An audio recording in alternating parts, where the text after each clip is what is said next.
Reka nongere mbasuhuze mbifurize ibihe byiza mwebwe mukomeje kudukurikira. Yitwa Madame Ingabire Victoire Umuhoza, umuhungu we akaba yirengagije amabi ya nyina asaba Amerika kumufunguza. Umuhungu wa Madame Ingabire Victoire Umuhoza witwa Remy Amahirwa yongeye kujijisha no kubeshya amahanga, agaragaza ko nyina arengana, asaba Leta Zunze Ubumwe za Amerika gushyira igitutu ku Rwanda kugira ngo arekurwe. Ku itariki 20 Kamena 2025 nibwo urwego rw'ubugenzacyaha rwatangaje ko Madame Ingabire Victoire Umuhoza yatawe muri yombi nyuma y'uko urukiko rukuru rusabye ko akorwa iperereza ku byaha birimo kurema umutwe abagizi ba nabi no gutegura ibikorwa bigamije gukurura imvururu muri rubanda. Uyu mugore akurikiranyweho ibyaha birimo gushyiraho umutwe w'abagizi ba nabi, guteza imvururu, kugira nabi ubutegetsi buriho, gukwirakwiza amakuru atariyo cyangwa se icengezamatwara rigamije kwangisha Leta y'u Rwanda mu bihugu by'amahanga, gutangaza amakuru ibihuha, gucura umugambi wo gukora ibyaha byo kugira nabi ubutegetsi buriho n'icyo kwigaragambya. Icyakora umuhungu w'uyu mugore ntiyumva impamvu nyina afunzwe, ari nayo yatumye yandikira ibaruwa abo muri Amerika abasaba ko bategeka u Rwanda kutamuryoza ibyo akurikiranyweho. Ifungwa rya Madame Ingabire Victoire Umuhoza ryaje rikurikiye ibikorwa byo kugambirira ubugizi bwa nabi binyuze mu mahugurwa yahawe abayoboke b'ishyaka rye n'amahugurwa yigiwemo uburyo bwakoreshwa mu guhangana na Leta y'u Rwanda, burimo mobilization and persuasion, imyigaragambyo yo guhangana na Leta, non-cooperation tactic ishingiye ku kutumvira gahunda za Leta zose, Dairema yo ngo yari igamije gushyira Leta mu gihirahiro n'ibindi. Abazi imyigaragambyo bazi n'ibi byayo. Abanyarwanda ntibumva uburyo ushaka kubayobora yubashishikariza gutwikira amapine mu mihanda, gusenya ibikorwa remezo, mbese gusubizwa mu icuraburindi bavuyemo. Aho kugaruka kuri izi inzira enye we n'abambari ba nyina bisungaga mu gukuraho ubutegetsi, Amahirwa Remy yavuze ko nyina afunzwe ku mpamvu za politiki. Yagaragaje ko amasezerano y'amahoro hagati y'u Rwanda na Repubulika ya Demokarasi ya Kongo Amerika ibereye umuhuza atazagerwaho bitewe n'impamvu ashinja u Rwanda, zirimo ubuyobozi yise nkene, ubutabera ngo butanoze, kutubahiriza uburenganzira bwa muntu, guheza bamwe mu by'ubukungu n'ibindi. Uyu musore yatangaje ko ngo nyina yatawe muri yombi nyuma y'uko anyujije ibitekerezo bye muri Al Jazeera, ibintu bidahuye n'ukuri. Muri icyo gitekerezo uyu mugore yashimangiye raporo zidafututse zishinja u Rwanda gutera inkunga umutwe wa M23 wumva atitaye ku mpamvu. Muzi uyu mutwe uharanira uburenganzira bw'abanyekongo bahohoterwa bakicwa umunsi ku wundi urwanira. Icyo gihe yavugaga ko ngo u Rwanda rukwiriye kuganira n'abatavuga rumwe narwo, impunzi n'abandi.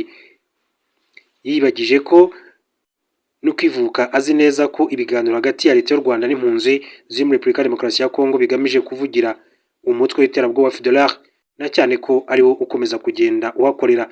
Yirengagije ko sitati y'ubuhunzi ku banyarwanda bahunze kuva mu mwaka w'1959 kugeza mu mwaka w'1998 yarangiye ku itariki ya 31 Ukuboza 2017, ko abo yita impunzi ari abajenosideri bahunze ubutabera bakisuganya ngo bazagaruke guhirika ubuyobozi buriho no kumaraho burundu abatutsi mu Rwanda.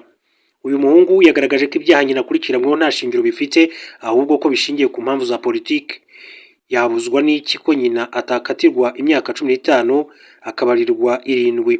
Hitezwe ko afite umutima umenetse, ahubwo iyangeso yarabye ikongera kandi kazanzamuka, umuteguro wo gukuraho ubuyobozi bwamubabariye akawukaza cyane nk'uko ikinyamakuru rya Akadomo.com kibivuga. Amahirwe yavuze ko kuva nyina yafungwa yangiwe guhura n'abo mu muryango we ndetse n'abanyamategeko mpuzamahanga be. Yongeye kwibutsa ko by'uko urugaga rw'abavoka mu Rwanda ngo rwanze kwemerera umwunganira amategeko muri Kenya. Uyu munyamategeko uyu avuga ni Emily Kwamboka Osiemo, asanzwe abarizwa mu rugaga rw'abavoka muri Kenya. Icyakora urugaga rw'abavoka mu Rwanda rwanze ko aza gukorera mu gihugu ku mpamvu umuyobozi mukuru warwo Maître Nkundabarashi Moise yasobanuye mu kiganiro yigeze kugirana n'ikinyamakuru rya Akadomo.com. Maître Nkundabarashi yagaragaje ko mu mategeko imikorere y'abavoka ku isi habamo icyo bita ihame rya magirirane, reciprocité. Kugira ngo wemererwe gukorera mu kindi gihugu nuko icyo gihugu nacyo kiba cyemerera abavoka b'icyo gihugu gukorera mu cyabo. Maître Nkundabarashi yavuze ko atari ko bimeze kuri Kenya, kuko iyo itemerera abavoka bo mu Rwanda gukorerayo, bityo ko ukurikije iryo hame ry'amagirirane n'u Rwanda ubu rwahisemo kutemerera abavoka muri Kenya gukorera mu gihugu cy'u Rwanda.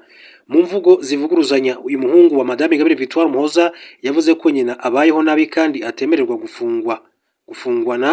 gufunganwa n'abandi bagororwa. Ku rundi ruhande akavuga ko u Rwanda rutemerera umuryango we guhura na nyina. Ukibaza uko yamenye ko afungiwe ahantu wenyine kandi atabasha kuvugana nawe bikakuyobera. Remy Amahirwa yibukije ko Madame Ingabire Victoire Umuhoza ukunze kunyuzwamo imigambi y'abashaka kongera guhekura u Rwanda bakarugeza hanyuma y'aho rwageze mu mwaka w'1994 atari ubwa mbere yari afunzwe. Yagarutse ku buryo ngo nyuma y'iminsi mike ubwo yarageze mu Rwanda muri 2010 yahise afungwa ndetse agakatirwa imyaka 15 muri gereza. Icyakora ntiyavuze ko nyina yahamijwe kugambanira igihugu ugamije kukibuza umudendezo ndetse no kurema umutwe w'abagizi ba nabi. Ntiyibukije amahanga asaba gushyira igitutu ku Rwanda ko ubwo nyina yakandagizaga ikirenge mu Rwanda akagera ku rwibutso rwa Jenoside rwa Kigali ruri ku Gisozi muri Kamena 2010 yahise abazaho imibiri y'abahutu iri, kuko ngo yabonaga iy'abatutsi gusa. Imvugo yari yuzuye urwango no gupfobya Jenoside yakorewe abatutsi. Mu buryo bwo kudashima, Amahirwa yagaragaje ko nyuma yo gufungwa kwa nyina imyaka 15 yamazemo 8 ubundi abarirwa n'umukuru w'igihugu, ibintu wabonaga mu nyandiko ye ntacyo bivuze, ahubwo ngo ko yangiwe kujya gusura abana be, abuzukuru n'umugabo we urembye cyane. Nyamara ubanza na nyir'ubwite atararwa ishinga n'uwo mugabo we urwaye, ahubwo ikimubabaje ari ukwifashisha umutungo mu by'ubwenge bwabo muri Serbia ngo ashyire mu bikorwa operation shira ubwoba udahungetwa ugahungeta, serwakira, sondage n'indi migambi yose igamije guteza imvururu no kugirira nabi abanyarwanda ahora yifuza kuyobora. Uyu mugabo yavuze ko umwana we w'imyaka 10 ngo uba muri Amerika ahora abaza igihe nyirakuru azagira kubasura. Mbese kuri we nyina niyo yakora ibyaha agashyishyi mu Rwanda atagomba kwiryozwa kuko ari ndakorwaho, ahubwo agomba guhembwa kujya gusura abana be. Icyakora ubanza agaho kari ku bundi gahandurika uburyo uyu muhungu ashishikajwe n'uko umwana we yajya gusurwa na nyirakuru, ariko ntaburire nyina icyo ajya gutera inkunga ibikorwa bya FDLR iza gutera u Rwanda, ibitero bigasiga bihekuye imbaga. Kuri we nyina agomba kwica abandi agahembwa kujya gusura abo yasize ibwota amasimbi. Ati nibyo ntako bisa guhura na nyogokuru wawe, ariko n'abakinwe ku mubyimba muri 2010 ubwo uyu mugore wifuzaga kuyobora abanyarwanda yageraga i Kigali ni abantu kandi nabo bakwiriye ubutabera mu marangamutima ye ndetse no gusigiriza ibyaha bya nyina. Remy Amahirwa yakomeje agira ati niba Leta Zunze Ubumwe za Amerika zishaka kugarura amahoro mu karere k'ibiyaga bigari, ikwiriye gutangira gukoresha ububasha bwayo mu gusaba u Rwanda gukora amavugurura bwa mbere, igategeka u Rwanda kurekura Mama N'Amananiza n'abandi bafunzwe ku mpamvu za politike. Yibagije ko u Rwanda ari igihugu cyigenga gifite ingengo y'imari n'inzego harimo iz'ubutabera zigenga zigomba kuryozwa buri wese ibyaha akurikiranyweho nta kurobanura. Uyu mugore asabira gufungurwa uretse ibyo guhuza abantu mu matsinda bagamije gutegura imyigaragambyo n'ubundi bugizi bwa nabi. Nawe wigeze kuvuga ati ntewe ishema n'ibikorwa bya Wazalendo. Uyu ni umutwe wakomeje kugira uruhare mu bwicanyi bwibasira abatutsi b'abanyekongo kugeza naho babagwa inyama zabo zikotswa bakaribwa ku mugaragaro, abandi bagatwikirwa bakameneshwa n'ibindi. Nyamara ibyo bikorwa byabo bigayitse bikamutera ishema, ari nayo mpamvu yari asigaye akora ubutaruhuka ngo no mu Rwanda abigaragaze.